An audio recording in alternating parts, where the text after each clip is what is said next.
মানার জন্য আরেকটা জিনিস হলো দরকার, সেইটা আমাদের মধ্যে নাই। সেটা হলো আল্লাহর ভয়। আল্লাহর ভয়। আমার ভাইরা, একটু আগে যিনি বয়ান করলেন, মূল উদ্দেশ্য এটাই ছিল যে কি করে মানুষের অন্তরে আল্লাহর ভয় ঢোকে। আল্লাহ কোরআনে বলেন, সায়াযাক্কারু মান ইয়াখশা।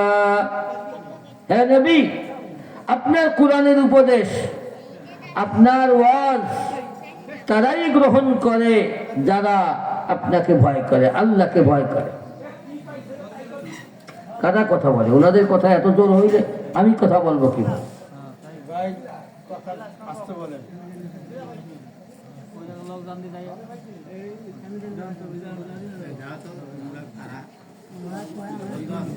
আল্লাহ, আল্লাহর ওয়াস্তে যারা আপনারা, আপনাদের কথা শোনা যাচ্ছে, আপনারা কথা বন্ধ করেন। আমার ভাইরা, তো বলছিলাম আল্লাহ কোরআনে বলতেছেন, সায়াযাক্কারু মান ইয়াখশা। আল্লাহর কোরআনের ওয়াজ তারাই গ্রহণ করে যারা আল্লাহকে ভয় করে। আল্লাহ তাআলা আল্লাহর নবীকে লক্ষ্য করে বলেন, ফাযাক্কির বিল কুরআন। হে নবী, আপনি কোরআন দিয়ে ওয়াজ করেন। ফাযাক্কির বিল কুরআন, আপনি কোরআন দিয়ে ওয়াজ করেন। তবে মনে রাখবেন, আপনার ওয়াজ সকলে মানবে না, কোরআনের ওয়াজ সবাইকে কাজ করবে না। যাদের মধ্যে একমাত্র আল্লাহর শাস্তির ভয় আছে তারাই আল্লাহর কোরআনকে মানবে। এজন্য আল্লাহ বলেন, ফাযাক্কির বিল কুরআনি মান ইয়াখাফু ওয়াঈদ। আল্লাহ বলেন, হে নবী, আপনি কোরআন দিয়ে ওয়াজ করেন তাদেরকে যারা আমার শাস্তিকে ভয় পায়। যাদের অন্তরে আল্লাহর শাস্তির ভয় আছে তারাই কোরআনের উপদেশগুলি মানে। আর যাদের অন্তরে আল্লাহর শাস্তির ভয় নাই, আল্লাহর ভয় যাদের অন্তরে নাই, তাদেরকে এই কোরআন হিদায়াত দিতে পারে না। বুঝছেন না? আপনি চোখ দিয়ে দেখার জন্য কোনো না কোনো আলোর সাহায্যের প্রয়োজন। এই যে লাইটগুলি বন্ধ হয়ে গেলে আপনি চোখে দেখবেন না, তার মানে কি এই যে আপনার চোখে আলো নাই? আপনার চোখে আলো আছে, কিন্তু আলো দিয়ে দেখার জন্য আর একটা আলোর দরকার, হয়তো লাইট হোক অথবা সূর্যের আলো হোক। ঠিক তেমনি ভাবে মানুষের অন্তরে কোরআনের আলো তো ঠিক মতো আছে, কোরআনের আলো দিয়ে দেখার জন্য, কোরআনের আলো দিয়ে দেখার জন্য মানুষের অন্তর চক্ষুর আলো থাকা দরকার। আর সেই অন্তর চক্ষুর আলো হলো আল্লাহর ভয়। বুঝছেন না? আল্লাহ কোরআনে বলেন, তাহা মা আনজালনা আলাইকাল কুরআনা লিতাশকা ইল্লা তাযকিরাতাল লিমান ইয়াখশা। হে নবী, আমি আপনার উপরে এই কোরআন এজন্য নাজিল করি নাই যে আপনার দুর্ভাগ্যের কারণ হবে, আপনার কষ্টের কারণ হবে, এজন্য আমি কোরআন নাজিল করি নাই, বরং আমি কোরআন নাজিল করেছি তাদের জন্য উপদেশ হিসাবে যারা আল্লাহকে ভয় করে। ইল্লা তাযকিরাতাল লিমান ইয়াখশা। আমার ভাইরা, বোঝা গেল যে আমরা মানি না, আল্লাহর বিধান জানা সত্ত্বেও মানতে পারি না। তার রোগ হলো আমাদের অন্তরে আল্লাহর ভয় নাই।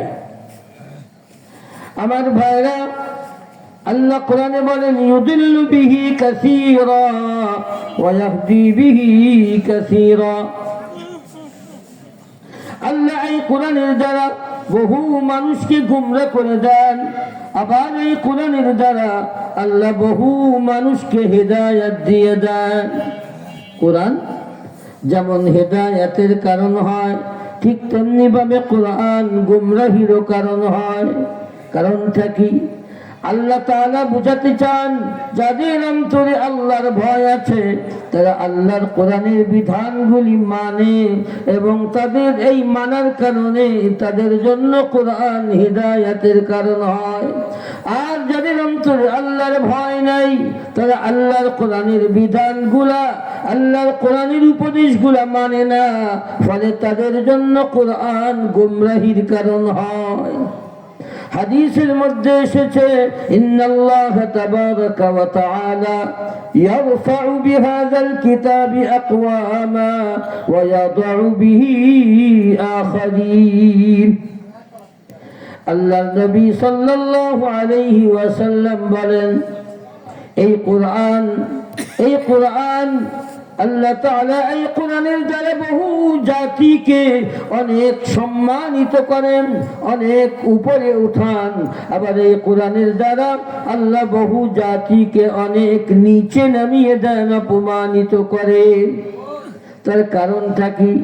কারণ ওই যার মধ্যে আল্লাহর ভয় আছে তারা কোরআনকে মানে, ফলে তাদের জন্য কোরআন তাদের সম্মানের কারণ হয়, তাদেরকে অনেক আল্লাহ তাআলা উপরে উঠান।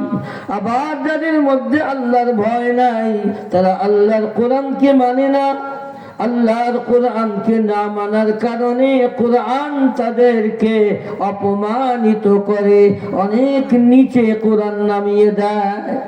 মূল বিষয় আল্লাহর ভয়। আমার ভাইরা, আল্লাহর ভয় মানুষের অন্তরে আসবে কি হলে? আল্লাহ বলে দিয়েছেন, ইল্লা আলাল খাশিঈন। আল্লাহ বলেন, যাদের মধ্যে আল্লাহর ভয় আছে তাদের জন্য আল্লাহ চাহি জীবন যাপন করা কোনো কঠিন ব্যাপার না। আল্লাহর ভয় যাদের অন্তরে আছে, আল্লাহ বলেন তাদের জন্য আল্লাহর বিধানগুলি মেনে চলা, আল্লাহর কোরআনের উপদেশগুলি মানা তাদের জন্য সহজ। এরপরে রাতে আল্লাহ বলেন, আল্লাহর ভয় কাদের অন্তরে পাওয়া যায়? আল্লাহর ভয় কাদের অন্তরে পাওয়া যায়? আল্লাহ তাআলা বলেন, আল্লাযীনা ইয়াযুন্নুনা আন্নাহুম মুলাকু রাব্বিহিম ওয়া আন্নাহুম ইলাইহি রাজিউন।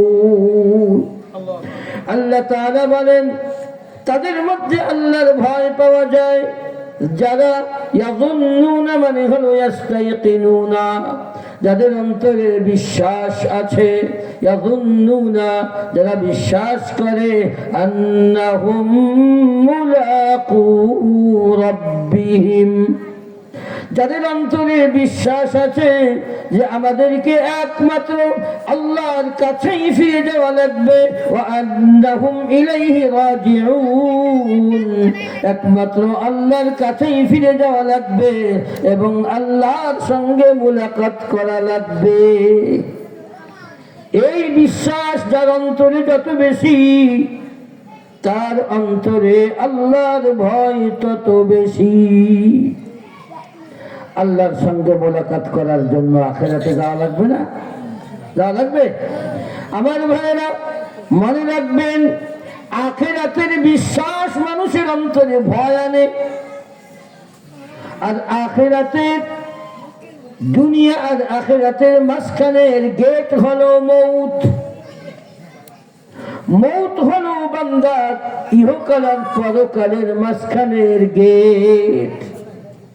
মৌতের গেট বাদ দিয়া কেউ আখিরাতের জীবনে যেতে পারে না। এজন্য আল্লাহর নবী সাল্লাল্লাহু আলাইহি ওয়াসাল্লাম হাদিসের মধ্যে বলেন, আকসিরু যিকরা হাদিমিল লাজ্জাত, বেশি বেশি করে ওই জিনিসকে স্মরণ করো যে জিনিসে তোমার জীবনের মজাকে, আশা আকাঙ্ক্ষাকে ভেঙ্গে চুরমার করে দেয়। ওই জিনিসকে তুমি বেশি বেশি স্মরণ করো, আর ওই জিনিসের নাম হলো মউত।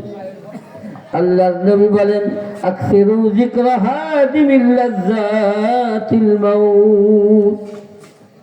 যেই জিনিসে দুনিয়ার মজাকে, দুনিয়ার শান শওকতকে, সব কিছুকে ভেঙ্গে চুরমার করে দেয় পরকালে যাওয়ার জন্য, সেই জিনিসের নাম হলো মউত।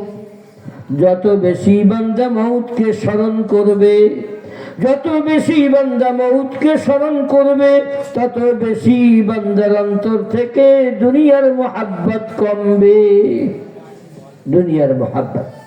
কারণ মনে রাখবেন, দুনিয়ার মোহাব্বত যখন আখিরাতের চেয়ে বেশি হয়, দুনিয়ার মোহাব্বত যখন আখিরাতের মোহাব্বতের চেয়ে বেশি হয়, তখন ওই দুনিয়ার মোহাব্বতটা বান্দার অন্তরে রোগ আকার নেয়। এটা বান্দার অন্তরের রোগ, দুনিয়ার মোহাব্বত। আর সেটা তখন হয় যখন সেটা আখিরাতের চেয়ে বেশি হয়ে যায়। এজন্য আল্লাহর নবী সাল্লাল্লাহু আলাইহি ওয়াসাল্লাম বলেন, হুব্বুদ দুনিয়া রাসু কুল্লি খাতিআহ। দুনিয়ার মোহাব্বত হলো সমস্ত নাফরমানির মূল। যে কোনো গুনার পিছনে দেখবেন দুনিয়ার কোনো না কোনো জিনিসের মোহাব্বত কাজ করে। আর দুনিয়ার মোহাব্বতকে দুই ভাগে বিভক্ত করা হয়েছে। এক হলো ধন সম্পদের মোহাব্বত, আর এক হলো ক্ষমতার মোহাব্বত। ঠিক আছে, এই দুই জিনিস, ধন সম্পদের মোহাব্বত আর ক্ষমতার মোহাব্বত। আমার ভাইরা, এই দুইটি জিনিস এত বেশি খারাপ। আল্লাহর নবী সাল্লাল্লাহু আলাইহি ওয়াসাল্লামের এক হাদিস, মাযইবানি জাইআনি উরসিলা ফি গনামিন বিআফসাদ লাহা মিন হিরসিল মারই আলাল মালি ওয়াশ-শারাফি লিদীনি। আল্লাহর নবী বলেন, দুইটি ক্ষুধার্ত বাঘের সামনে যদি একটা ছাগল বা একটা বকরি অথবা একটা খাসি যদি দুইটি ছাগলের সামনে দেওয়া হয়, দুইটি ক্ষুধার্ত বাঘের সামনে দেওয়া হয়, বলেন তো ওই বকরিটার কতটা ক্ষতি হবে? ওই বকরিটার কি কোনো অংশ বাকি থাকবে নাকি?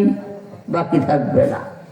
দুইটি ক্ষুধার্ত বাঘ যদি তার সামনে আসে, তাহলে ওই ছাগলটার কোনো কিছু অবশিষ্ট বাকি থাকবে না। আল্লাহর নবী বলেন, ওই দুইটি ক্ষুধার্ত বাঘ একটা বকরির জন্য যতটা না ক্ষতিকর, দুইটি জিনিসের লোভ, দুইটি জিনিসের মোহাব্বত দ্বীনের ব্যাপারে তার চেয়েও বেশি ক্ষতিকর। সেই দুইটি জিনিস হলো মিন হিরসিল মারই আলাল মাল, ধন সম্পদের লোভ, ওয়াশ-শারাফ এবং ক্ষমতার লোভ, পদের লোভ। এই দুইটি জিনিসের লোভ মানুষের দ্বীনের ক্ষেত্রে ওই দুইটি ক্ষুধার্ত বাঘের চেয়েও বেশি ক্ষতিকর। তাকায় দেখেন, কোরআন শরীফে আল্লাহ কারুনের ঘটনা কেন আনছে? কোরআন শরীফে আল্লাহ ফিরাউনের ঘটনা কেন আনছে? আল্লাহ বুঝাতে চান, ও বান্দা, তুমি ধন সম্পদের পিছনে দৌড়াচ্ছ, একটু তাকায়া দেখো কারুনের দিকে।